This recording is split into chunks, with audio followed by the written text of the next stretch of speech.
this has clicked through. Yes, it has. Hi there. This is Liz Davis. I am a nutritionist and I specialise in digestive health for busy women. So I help busy women fix their bloating, their IBS, their heartburn, indigestion, uncomfortable digestion, and anything else related to that, so hormone problems and so on, which can all be traced back to the gut. And I do this with state-of-the-art testing and dietary upgrades and supplements, etc., to really bring things nicely into balance for you and get you on the road to feeling a whole lot better.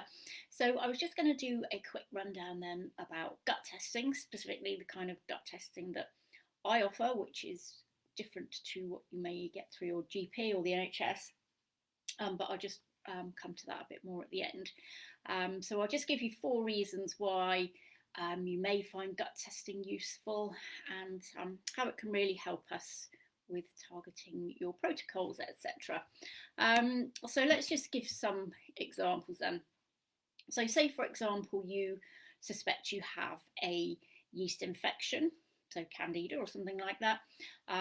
You may read online that you can use, you can just diagnose it by looking at your tongue. Maybe you've got a white coating on your tongue. Maybe you've been advised to do a spit test. If you spit in a glass of water and you can see what your saliva does, then that can indicate whether or not candida may be an issue for you. Or you may, fill in lots of questionnaires or loads of questionnaires everywhere to see if yeast may be a problem for you. Maybe could potentially be causing your symptoms. Well, those kind of things are useful. They will point you in that kind of vague direction, but there's no way to know for sure. So there's no point then embarking on a really strict diet or anything like that if you don't really know that that's what is causing your problems. So the only way to know for sure is to actually either test your gut or do another test we call organic acid testing. That can see if you've got any yeast overgrowth in your digestive system or throughout your body. It's just the only way to tell for sure, really. Also with yeast infections, you can get swab tests and things on the NHS from your GP as well, which can be useful. So the two in that particular instance can work quite well together. Okay, so another reason then is, say for example, if you suspect you have a parasites, maybe you've been abroad and you've come back and just not really felt well since, or potentially even could have picked something up in this country parasite wise. The thing is with parasites, some of them cause really quite pronounced issues, so you will need to get those treated and detected and treated on the NHS with antibiotics and what have you. Sometimes they can be in your gut and not cause problems at all. Sometimes they can be in your gut and that can be the trigger for any IBS symptoms you might have. So there again, it's a case of doing a little bit of detective work. So you may have gone to the NHS and tests have come back clear for what they're looking for, but then we can probably be looking for something completely different and can point you in the right direction treatment wise, etc.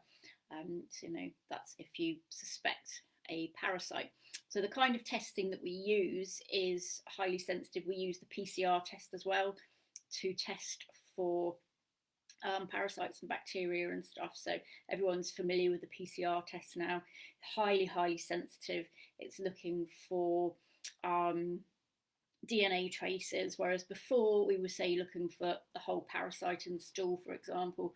There's a high chance that the parasites may not come through in the stool sample, but with the PCR test you can check that, because it's looking for DNA traces. It's highly accurate and highly sensitive as well.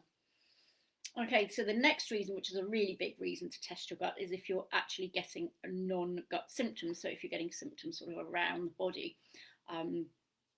inflammation symptoms, like arthritis, aches, pains. If you're gaining weight, you don't know why, despite all your efforts. You may have anxiety, depression,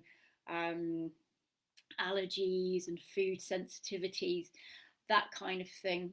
Of course, in addition to checking for IBS, IBD, colitis, etc., which are other things we would be looking for.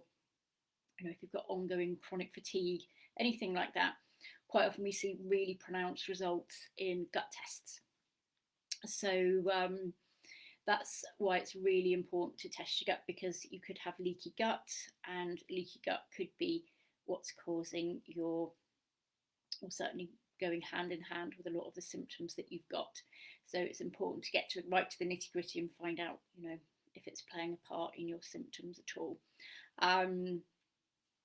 So if you, you know, even if you don't have any direct gut symptoms, you haven't got bloating or diarrhea or anything like that, quite often the health of your gut is definitely going to be worth looking at to kind of get to the underlying reason why you may have these symptoms.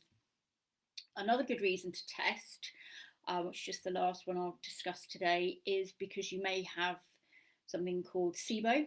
So that is bacteria or yeast growing in the wrong place.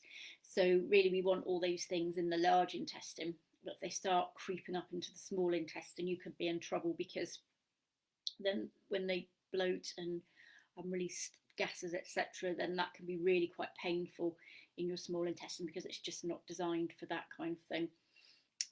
If we then go straight in with, say, probiotics, for example, or prebiotics, for example, then that can really make that issue worse for you, which is of course not what we want. But if we establish beforehand that you have suspected bacteria in the wrong place or yeast in the wrong place, then we can eliminate that first before we go in and start to support the rest of the gut health.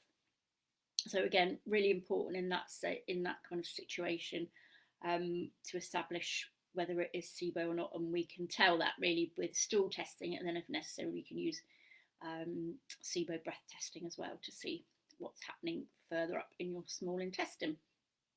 Okay, so as I say, with the testing, really in a nutshell, it's taking a lot of the guesswork away. It allows us to get much faster results for you, and it allows us to really target your treatment properly. And the other thing is as well, it's just very, very motivating. If you can see in front of you for definite what the issues are, then you know what you're doing, all the kind of changes that you're making, which are probably going to take a little bit of effort, are going to be worth it, because you can see that that's definitely an issue for you. And also, as I say, so if you're getting tests done on the NHS as well, then we kind of have different markers, and we have different reference ranges. So we're looking for different things, different levels, to kind of ascertain the health of your gut. And both testing methods are useful, so it's useful to do both. You know, they go hand in hand quite nicely. Okay, so I hope you found that useful, and if you would like to speak to me, I should pop a link to my diary in the comments. I'll pop a link to my free mini program as well, and also some recipes in there, which you can download anytime you like. Okay, so I hope you found that useful, and I shall see you next time. Bye.